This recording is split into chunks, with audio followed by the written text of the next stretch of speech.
आपस में प्यार है तभी परिवार है।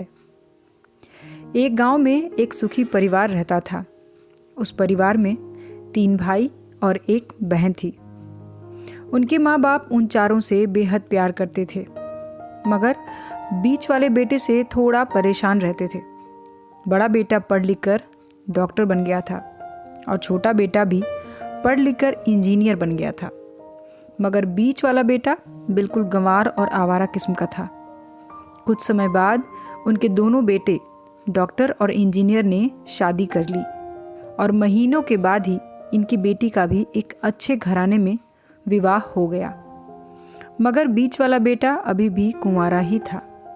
वो अनपढ़ था और कहीं पर मजदूरी का छोटा सा काम करता था। उसको शादी के लिए कोई भी लड़की नहीं मिल रही थी। उसके माँ बाप उससे बहुत परेशान हो चुके थे। अब जब भी उसकी बहन अपने मायके आती थी तो वो अपनी डॉक्टर और इंजीनियर दोनों भाइयों से मिलती थी, मगर बीच वाले भाई से बहुत कम मिलती थी, क्योंकि वो उसे ज़्यादा पैसे नहीं दे पाता था। लेकिन फिर भी वो अपनी बहन से बहुत अधिक प्यार करता था।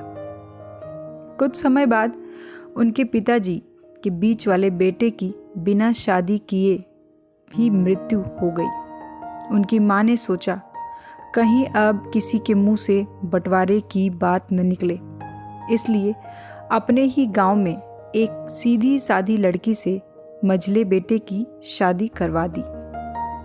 शादी होते ही न जाने क्या हुआ, अनपढ़ बेटा मन लगाकर काम करने लगा और पहले से कहीं ज़्यादा मेहनत भी करने लगा। अब कोई भी पुराना दोस्त उसको मटर गश्ती के लिए बुलाने आता तो वो मना कर देता। एक दिन उसके डॉक्टर और इंजीनियर भाई ने सोचा कि ये तो गंवार और अनपढ़ है, हम इससे कहीं ज़्यादा पैसे कमा लेते हैं, इसलिए अब हमें बंटवारा कर लेना चाहिए।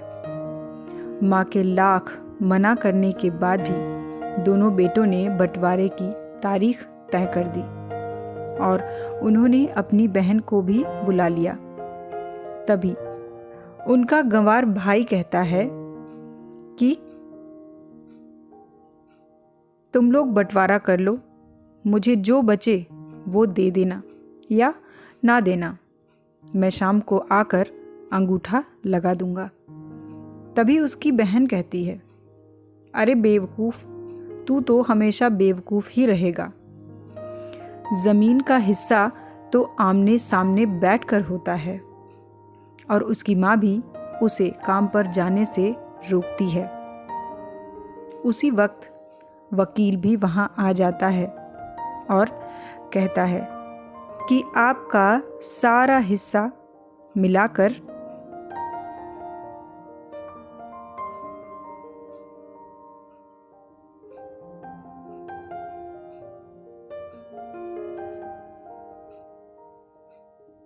दस बीघा ज़मीन और 1 मकान है। अब ये बताओ किसको कितना हिस्सा देना है, मैं उसी हिसाब से कागज़ बनवा दूंगा। तब गंवार भाई कहता है, वकील साहब 5-5 बीघा ज़मीन हमारे दोनों भाइयों के नाम लिख दो और ये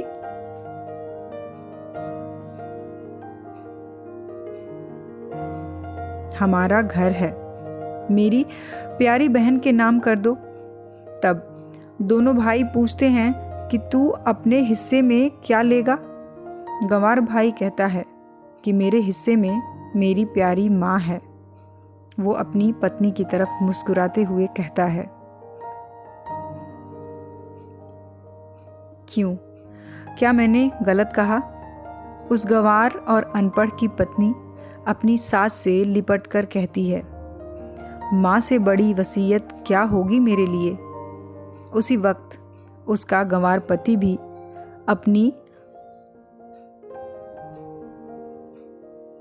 माँ से लिपट जाता है। गंवार बेटे और बहू के प्यार ने ज़मीन जायदाद के बंटवारे को एक सन्नाटे में बदल दिया।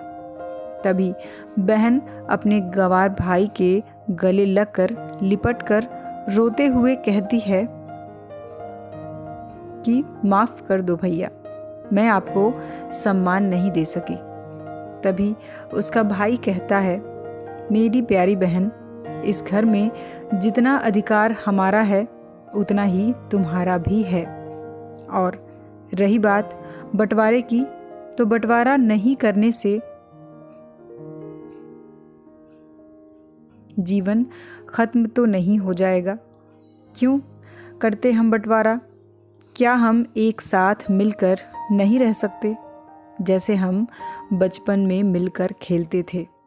एक साथ मिलकर रहने को ही तो कहते हैं एक अच्छा परिवार, और उसके परिवार को संभालती है एक माँ।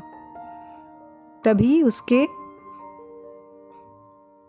दोनों भाई भी बहुत शर्मिंदा होते हैं और वो बंटवारे के सभी कागज़ फाड़ कर फेंक देते हैं। और उस दिन के बाद से उनका पूरा परिवार खुशी खुशी एक साथ रहने लगा। दोस्तों, कहानी अच्छी लगी हो तो वीडियो को लाइक कर दें और चैनल को ज़रूर सब्सक्राइब कर लें। वीडियो देखने के लिए आपका बहुत बहुत धन्यवाद।